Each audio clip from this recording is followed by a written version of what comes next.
బాబు గారు, టోటల్గా మనం హలో ఈ కేసుల్ని మనం చూస్తున్నాం. సేతుబాబు గారు, టోటల్గా మనం ఇన్ని కేసుల్ని దాదాపుగా ఈ రోజు వరకు వచ్చిన కేసుల్లో 426 కేసులు మనకి టోటల్గా మనకు కనిపిస్తున్నాయి దేశవ్యాప్తంగా. అంటే హెల్త్ డిపార్ట్మెంట్ ఇచ్చిన గణాంకాల ప్రకారం జనవరి నుంచి ఇప్పటి వరకు 426 కేసులు వచ్చినట్టుగా మనకు కనిపిస్తోంది. అంటే ఇందులో యాక్టివ్గా ఉండే కేసులు అనేది తెలియదు, కానీ జనవరి నుంచి నమోదైన కేసులు మాత్రం కనిపిస్తున్నాయి. ఇప్పటికి ఒక మరణం జరిగినట్టు కూడా హెల్త్ డిపార్ట్మెంట్ ప్రకటించింది. ఇప్పుడు JN.1 కావచ్చు, లేకపోతే అంతకుముందు ఉన్న కరోనా వేరియంట్స్ ఏవైతే ఉన్నాయో, ఒమిక్రాన్ కావచ్చు, డెల్టా కావచ్చు, డెల్టా ప్లస్ కావచ్చు, ఇవన్నీ చూసిన తర్వాత ఈ రోజున ఎంత భయపడాల్సిన అవసరం ఉంది మనకి? వినిపిస్తుందండి గణేష్? ఎస్, చెప్పండి డాక్టర్ గారు, చెప్పండి. ఓకే, ఇప్పుడు ఇది కరోనా అనేది ఒక రిసర్జెన్స్. నార్మల్గా ఆల్ ఇన్ఫెక్షియస్ డిసీజెస్ సైక్లికల్గా పైకి కిందకి వస్తుంటాయి. ఈ COVID-19 అనేది మనకు కొత్తగా వచ్చింది 21లో. అది కూడా ఈ వైరస్ ఏమైందంటే మొత్తం ప్రపంచం అంతా వ్యాపించేసి చాలా మందిని ఎఫెక్ట్ చేసి మొత్తం మళ్ళీ క్వైట్ అయిపోయింది. మొత్తం ఆల్మోస్ట్ మనం అనుకోవచ్చు అకేషనల్ కేసు రిపోర్ట్స్ తప్ప మనకి నిజంగా కేసెస్ అంటూ ఏం కనిపించలేదు. ఇప్పుడు మళ్ళీ కొంచెం ఎన్విరాన్మెంట్ మారిన తర్వాత, ట్రావెల్ పెరిగిన తర్వాత కేసెస్ రిపోర్ట్ అవుతుంది. అయితే ఒకటి ఇంపార్టెంట్ ఏంటంటే మన జాగ్రత్తలో మనం ఉండాలి. ఇది పాండమిక్ అవుతుంది, ఇంతకు ముందులో అవుతుందనే నమ్మకం కొంచెం తక్కువ ఉంది. కారణం అప్పుడు అది మనకి తెలియకుండా వచ్చింది. ఇప్పుడు మనం చాలా నాలెడ్జ్తో ఉన్నాము, వ్యాక్సినేషన్ ఇచ్చి ప్రొటెక్ట్ అయి ఉన్నాము. అయితే కూడా ఇప్పుడు వచ్చిన ఈ పరిస్థితిలో ఎక్కడికి మనం హౌస్ ఎక్కువ టైం ఇంట్లో స్పెండ్ చేసి ఈ క్రౌడింగ్ ప్లేసెస్కి వెళ్లకుండా ఉండడం ఒకటి ఇంపార్టెంట్. 2, మాస్క్ పెట్టుకోవటం చాలా ఇంపార్టెంట్. 3, హ్యాండ్ హైజీన్ అనేది చాలా ఇంపార్టెంట్. సో ఈ 3 పాటిస్తే మనం ఈ వ్యాధి బయట మిగతా వాళ్ళకి సోకకుండా చేయొచ్చు అనేది ఫస్ట్ ఇంపార్టెంట్. సెకండ్, మన దగ్గర మందులు ఉన్నాయి. ఇప్పుడు మనం మందులతో దాన్ని ఈజీగా ప్రివెంట్ చేయొచ్చు. అంటే ప్రివెంట్ అంటే ట్రీట్ చేయొచ్చు. అందుకని ఎర్లీ రిపోర్ట్స్తో మనం ఫిజిషియన్ దగ్గరికి వెళ్ళి టెస్ట్ చేసి కరోనా పాజిటివ్ అంటే ఐసోలేట్ చేసి మెడిసిన్స్ ఇస్తే తగ్గే అవకాశం ఎక్కువ ఉంటుంది. ఫైనల్గా ఏం చెప్పొచ్చు అంటే లాస్ట్ టైం ఉన్నంత భయం కానీ ఉన్నంత ఆందోళన కానీ ఇప్పుడు చెందకుండా, అయినా కూడా ప్రివెంటివ్ మెజర్స్ అంటే మనం తీసుకోవాల్సిన జాగ్రత్తలన్నీ తీసుకోవాలి. సేతుబాబు గారు, ఇప్పుడు గతంలో ఒమిక్రాన్ మనం చూసాం, మనం ఒమిక్రాన్ చూసాం, తర్వాత డెల్టా ప్లస్ ఆ వేరియంట్స్ని చూసాం. ఇప్పుడు JN.1 అని చెప్తున్నారు. JN.1 అని చెప్తున్నారు. అంటే మనకి వీటి స్థాయిలో మనని అంత అటాక్ చేసే అవకాశం లేదంటారా? లేదు, ఇది JN.1 కొంచెం తక్కువ సీరియస్. అది దీనికి వన్ మోర్ కారణం ఏమిటంటే మనందరం వ్యాక్సినేటెడ్, ప్రొటెక్టెడ్, ఇమ్యునలాజికల్గా కాంపిటెంట్గానే ఉంటాం. అయితే ఒక సెట్ ఆఫ్ పీపుల్ ఎవరంటే super senior citizens, people who are taking cancer medications, steroids తీసుకుంటున్నాడు, వీళ్ళందరూ కొంచెం జాగ్రత్తగా ఉండక తప్పదు. ఏదేమైనా ఒక 2 వారాల్లో దీన్ని ఎట్లా వ్యాపిస్తుంది, ఎంతవరకు ఇంకా కేసులు రిపోర్ట్ అవుతాయి. ఇప్పుడు మీకు ఇంకొన్ని కేసులు వచ్చే అవకాశం డెఫినెట్గా ఉంటుంది. ఎందుకంటే by the time we realize చాలా కేసులు వచ్చేస్తాయి. అప్పటికి మనకి జాగ్రత్త పెరుగుతుంది. గవర్నమెంట్ వాళ్ళు ఆల్రెడీ సర్క్యులర్స్ ఇష్యూ చేస్తున్నారు, మీటింగ్స్ అది మానేమని చెబుతున్నారు. మీరు చెప్పింది right. Andhra Pradesh government is the first government which issued a circular. Maharashtra government started circular. ఈ railway stations, airports, they are all started taking enough precautions. I think that is the best way to go forward అండి. Yes, సేతుబాబు గారు, మీరు చెప్తున్నట్టు ఆంధ్రప్రదేశ్ ప్రభుత్వం ఇచ్చిన సర్క్యులర్ని మనం చూస్తున్నాం. ఎందుకంటే director of public health and family welfare department దాదాపు ఒక 9 సూచనలతో చేసింది. అంటే పబ్లిక్ గ్యాదరింగ్ ఉండాల్సిన అవసరం లేదు, చాలా జాగ్రత్తలు తీసుకోవాలి. తర్వాత మనకి రైల్వే స్టేషన్స్, బస్ స్టేషన్స్, తర్వాత గర్భిణులు, తర్వాత వృద్ధులు ఇలా బయటికి రాకుండా ఉండాలి.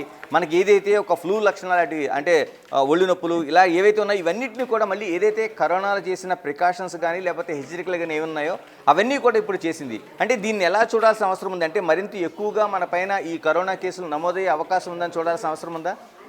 వస్తాయి. కరోనా ఎప్పుడు ప్రతి ఇన్ఫెక్షన్ ఏమిటంటే ఒక్కసారి రాగానే ఒక వేవ్లో వచ్చేస్తాయి. That's called corona wave also. ఇప్పుడు ఈ వేవ్లో వచ్చేసి ఇంకొంతమందిని అందరినీ ఎఫెక్ట్ చేసేటప్పటికి మనం నిజంగా అలర్ట్ అవుతాం. అలర్ట్ అయ్యి మళ్ళీ వ్యాక్సిన్ అనేది మళ్ళీ సబ్జెక్ట్ ఆఫ్ కాంట్రవర్సీ బయలుదేరుతుంది.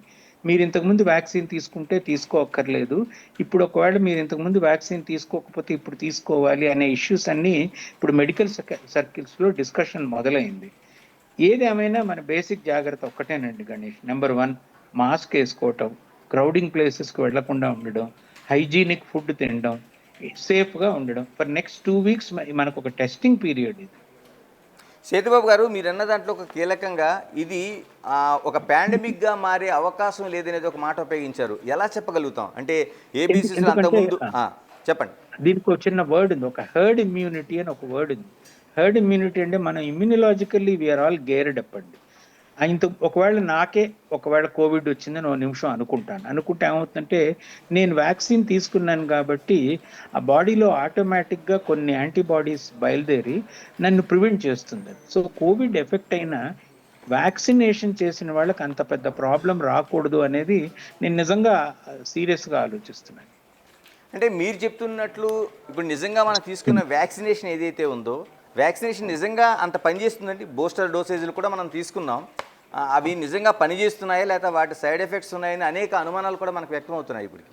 అంటే ఇప్పుడు ఇక్కడ ఏమిటంటే రిస్క్ బెనిఫిట్ అని ఉంటుంది సైన్స్లో ఎప్పుడు. వ్యాక్సిన్ ఇప్పుడు మొత్తం మనం పోస్ట్ వ్యాక్సిన్ స్టడీస్ చాలా వచ్చాయి. ఫాలోయింగ్ వ్యాక్సిన్ తర్వాత పోస్ట్ COVID-19 ఎఫెక్ట్స్ కొన్ని ఉన్నాయి.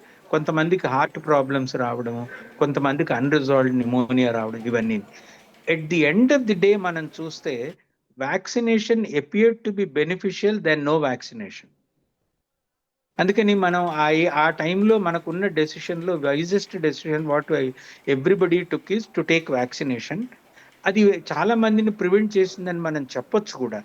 అట్లీస్ట్ డిసీజ్ సివియరిటీ చాలా మటుకు తగ్గిందని కూడా చెప్పొచ్చు. ఇన్ఫ్యాక్ట్ మనం around the close of vaccination procedures COVID-19 కూడా బాగా తగ్గిపోయింది. ఇది ఒక important indicator that the vaccination became effective.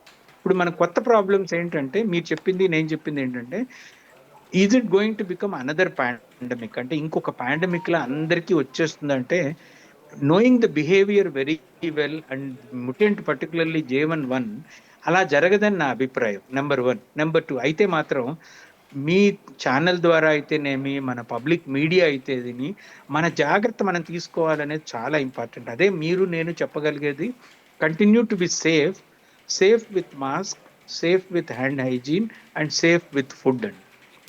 సేతుబాబు గారు ఇప్పుడు సింగపూర్ కావచ్చు, థాయిలాండ్ కావచ్చు, లేకపోతే చైనా లాంటి చోట్ల కావచ్చు మనకి ట్రాన్స్పోర్టేషన్ అనేది ఎక్కువగా ఉంది. అక్కడ కూడా కేసుల సంఖ్య మనకి ఎక్కువగానే కనిపిస్తుంది. ఇప్పుడు కేరళలో కూడా దాదాపు 182 కేసులు మన దేశంలో ఉండే అనేక రాష్ట్రాల కంటే కేరళలో ఎక్కువ కనిపిస్తున్నాయి. అంటే ఎక్కువగా మనకి ట్రాన్స్పోర్టేషన్ వల్ల వచ్చినట్టు కనిపిస్తుంది. ఎలాంటి జాగ్రత్తలు తీసుకోవాల్సిన అవసరం ఉంది ఇప్పుడు? మాస్కేనండి. ఇప్పుడు లాస్ట్ టైం మనకు నేర్చుకున్నదంతా మాస్క్ వల్లనే చాలా ప్రివెంట్ అయింది. ట్రావెల్ తగ్గించేసాం మనం. ఇంకోటి ఎక్స్పోజర్ అంటాం దాన్ని. ఎక్స్పోజర్ తగ్గించుకున్నాం అనుకోండి చాలా మట్టుకు తగ్గిపోతుంది. అనవసరమైన ప్లేసులు వెళ్ళకుండా. Actually this is the tourist season. ఈ టూరిస్ట్ సీజన్ మనం తగ్గించుకోగలిగితే తగ్గిపోతుంది. ఇప్పుడు అందరూ టూరిస్ట్ సీజన్ కదా, సమ్మర్ టూరిజం. ఇప్పుడు మనం చూస్తున్నాము నిన్నటి దాకా ఎండుండి సడన్ గా మొత్తం మబ్బు అయిపోయింది. అవును, this will cause flare up అండి. అంటే సేతుబాబు గారు మీరు చెప్పినట్టు మాస్కులు అనేవి అత్యంత కీలకంగా ఉన్నాయి, కానీ ఏ మాస్కులు వాడాలనేది మాత్రం ప్రజలకు అనేక డౌట్స్. మనం కరోనా టైంలో కూడా చూసాం, రోడ్డు పక్కన దొరికే చిన్న క్లాత్ ఇటువంటివి కూడా అమ్మి మనం మాస్కులుగా మనం పరిగణించాం. అంటే చాలా వరకు N95 లాంటిది మాత్రమే వాడాలని అప్పట్లో చెప్తుంటే అలా కాదు, 3 లేయర్ మాస్క్ అని, కొందరు మాస్క్ ఏదైనా పర్లేదని, చివరికి నోటికి ఒక చిన్న కర్చీఫ్ పెట్టుకున్నా పర్వాలేదని, ఇలాగ అనేక మనకి విశ్లేషణలు వచ్చాయి. ఏది నమ్మాల్సిన అవసరం ఉంది మాస్క్ అంటే? మీకు ఎక్స్పోజర్ ప్రివెంట్ చేయాలి. నేను కోవిడ్ ఉండి నేను దగ్గాను అనుకోండి, మీకు వచ్చేస్తుంది. అది మీరు ప్రివెంట్ చేయడానికి ఏం అడ్డు పెట్టుకున్నా పర్వాలేదు, అక్కడ ఉండకుండా వెళ్ళిపోయినా కూడా పర్వాలేదు. తర్వాత మనకి ఇప్పుడు ఏదైతే మన కరోనా అనుభవాలు చాలా నేర్పినాయి. ఇందులో మనకి రెమ్డెసివిర్ అనేది చాలా ఎక్కువగా ఉపయోగించాం మనం. తర్వాత స్టెరాయిడ్స్ ఉపయోగించాం చికిత్సలోన. ఇప్పుడు చాలా వరకు సైంటిస్టులు మెజారిటీ వాళ్ళు అసలు రెమ్డెసివిర్ అనేది ఉపయోగించాల్సిన అవసరం లేదు, స్టెరాయిడ్స్ అసలు ఎందుకు ఉపయోగించారో అది అసలు అర్థం కావటం లేదన్న విశ్లేషణలు మనకి వ్యక్తం అవుతున్నాయి.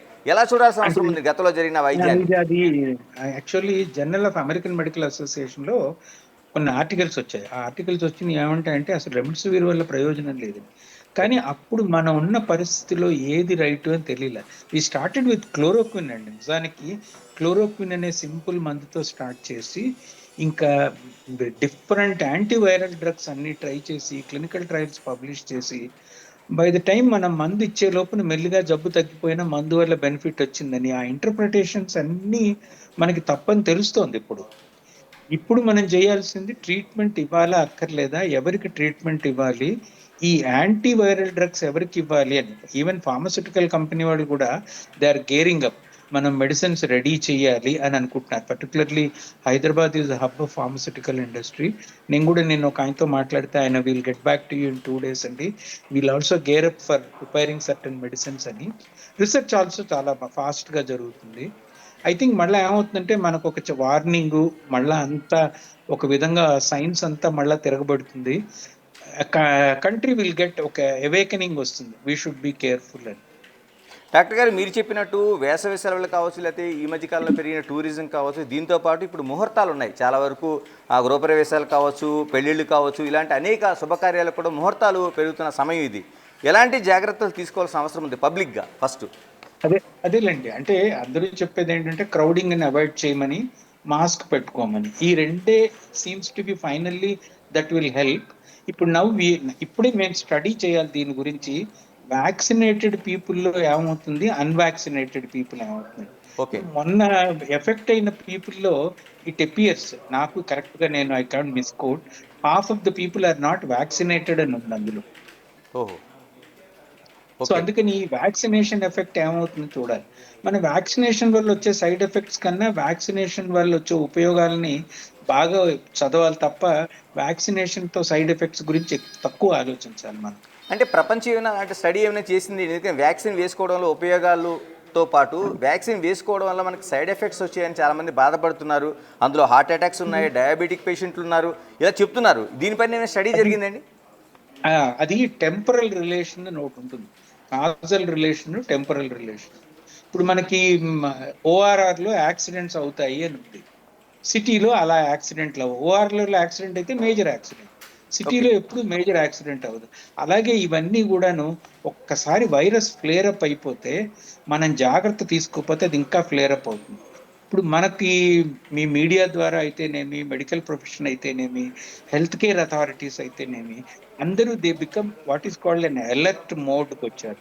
అలర్ట్ మోడ్కి వచ్చినప్పుడు they will take care of everything and then act upon accordingly, give instructions accordingly. ఆ ఇన్స్ట్రక్షన్స్ మనకు వచ్చినప్పుడు మనందరం జాగ్రత్తగా ఉంటాం. సో ఇప్పుడు అది లాస్ట్ టైం కూడాను ఒక పెళ్లి అంటే తక్కువ మంది రావాలని కోరుకునేవారు కోవిడ్ పీరియడ్లో, ఎలాగోలా పెళ్ళి అవ్వాలని చూసుకునేవారు. అవి జరిగాయి, ఈ పెళ్లిళ్ళు, ముహూర్తాలు ఇవన్నీ కోవిడ్ పీరియడ్ లో కూడా చాలా అలర్ట్ గా జరిగాయి. సో ఇప్పుడు కొంచెం alertness is very important. Media should caution public to be careful until we get a clearance from the government, don't worry అని. డాక్టర్ గారు, ప్రధానంగా ఉన్నది అంటే చాలా వరకు ఒక జ్వరం వచ్చినా, లేకపోతే తుమ్ము వచ్చినా, దగ్గు వచ్చినా, ఇప్పుడు కరోనా మనం చూసాం కాబట్టి, ఆ మరణాలు చూసాం కాబట్టి భయపడే పరిస్థితులు మనకు కనిపిస్తున్నాయి. ఎలా మనకు ముందు ఐడెంటిఫికేషన్ చేసుకోవాలి? అంటే ఇప్పుడు వస్తున్న JN.1 కావచ్చు, లేకపోతే మిగతా ఏదైనా వేరియంట్స్ కావచ్చు. అది మన ఇప్పుడు టెస్ట్లు చాలా ఈజీగా అవైలబుల్ అండి. టెస్ట్లన్నీ గవర్నమెంట్ హాస్పిటల్లో కూడా చేస్తున్నారు, ప్రైవేట్ లో చేస్తున్నారు. ఎప్పుడు అనుమానం ఉన్నా వెళ్ళి చేయించేసుకోవటం. అంటే మనకి ఏ చిన్న జ్వరం ఉన్నా, ఒళ్ళు నొప్పులు ఉన్నా, దగ్గు జలుబు వెళ్ళాల్సిందేనా? అలా కాదు. ఫస్ట్ ఒక 48 hours వెయిట్ చేయాలి. కన్వెన్షనల్ ఇన్ఫ్లుయెన్జా ఉంటుంది. 2 days ఫీవరు, కాఫ్ ఎక్కువ అయితే వెంటనే డాక్టర్ని సంప్రదించి ఈవెన్ ఎక్స్రే చేస్తూ, నేసల్ స్వాబ్ చేస్తే దొరికిపోతుంది. ఓకే. ఇలాగ ఆసుపత్రులు ఎంతవరకు అప్రమత్తతో ఉన్నాయండి? ఎందుకంటే గతంలో మనం చూసాం చాలా వరకు అది ఒక ప్యానిక్ అయిన సందర్భంలోన హాస్పిటల్స్ దొరక్క ప్లాట్ఫామ్స్ మీద, ఫుట్పాత్ల మీద పడుకుని చికిత్స చేయించుకునే పరిస్థితులు వచ్చినాయి. ఇప్పుడు దేశవ్యాప్తంగా మనకి అదంతా లేకుండా గవర్నమెంట్లు చాలా వరకు అప్పట్లో జాగ్రత్తలు తీసుకున్నాయి. మిగతా ఇంకా తీసుకోవాల్సిన జాగ్రత్తలు ఏమున్నాయి? ఇప్పుడు గవర్నమెంట్ ఆల్రెడీ ఇది అలర్ట్ మోడ్ అండి, they are already issuing instructions అన్ని ఇస్తున్నారు. ఇప్పుడు మనం ఏంటంటే ఐసోలేషన్ ఒకటి చూస్తున్నాము. మాస్కులు ఇప్పుడు చాలా simple mask will be made available very fast now. ఇప్పుడు అందరూ మాస్క్ వేసుకొని ఒక 2 weeks observation is very important. ఒకటి మాత్రం షూర్గా చెప్పచ్చు, నెక్స్ట్ 2 weeks ఏం అవ్వకపోతే అదేం చేయదండి. అంటే డాక్టర్ గారు, మనం 2019 డిసెంబర్ ఆ ప్రాంతంలో కరోనా అని పేరు వింటే ఆశాస్పదంగా అనుకున్నాం. H1N1 వచ్చినప్పుడు కూడా ఇది కాదనుకున్నాం, అదేదో చిన్న కరోనా అని. తర్వాత మనకి ఒమిక్రాను, డెల్టా ప్లస్ ఇలా ప్రాణాలు తీస్తున్నప్పుడు మాత్రమే అందులో చాలా వరకు మ్యూటేషన్స్ వచ్చినాయి, అది మనం ఏదో ఇరుచుకుపడుతుంది అనుకున్నాం. ఇప్పుడు JN.1 కూడా అలాగే చూడాల్సిన అవసరం ఉందా? అంటే ఎందుకు అంత లైట్ తీసుకోవాల్సిన అవసరం ఎందుకు ఉంది? కాదు, JN.1 ఈ మ్యుటేషన్స్ వైరస్ మామూలుగా మారుతూ ఉంటాయి. ఇది ఎట్లా ఉంటుందంటే దొంగలు వాళ్ళ టెక్నిక్స్ మారుస్తూ ఉంటారు. అలాగే వైరస్ ఏం చేస్తుంటే అడాప్టేషన్ అంటారు. అది ఏం చేస్తుంటే ఒక్కొక్క ఎన్విరాన్మెంట్కి ఒక్కొక్కలా అడాప్ట్ అవుతూ దాని ప్రోటీన్ మార్చుకుంటూ ఉంటుంది, so that it can survive in the human body అని మార్చుకుంటూ ఉంటుంది. సమ్హౌ JN1 కొంచెం తక్కువ ఎఫెక్ట్ లా కనిపిస్తుంది, అదంత సీరియస్ ఎఫెక్ట్ లా కనిపించట్లే. ఇంకోటి ఏంటంటే డౌన్ ద లైన్ అది మ్యుటేషన్ అయ్యే కొలది దాని పవర్ తగ్గొచ్చు కూడా. Power okay. పెరగాలని రూల్ ఏం లేదు, పవర్ తగ్గొచ్చు. మనకి ఇక్కడ ఏంటంటే కన్ఫ్యూజన్ ఎక్కడొస్తుందంటే వైరస్ ముఖ్యమా మనం ముఖ్యమా అన్న దాని మీద కన్ఫ్యూజన్.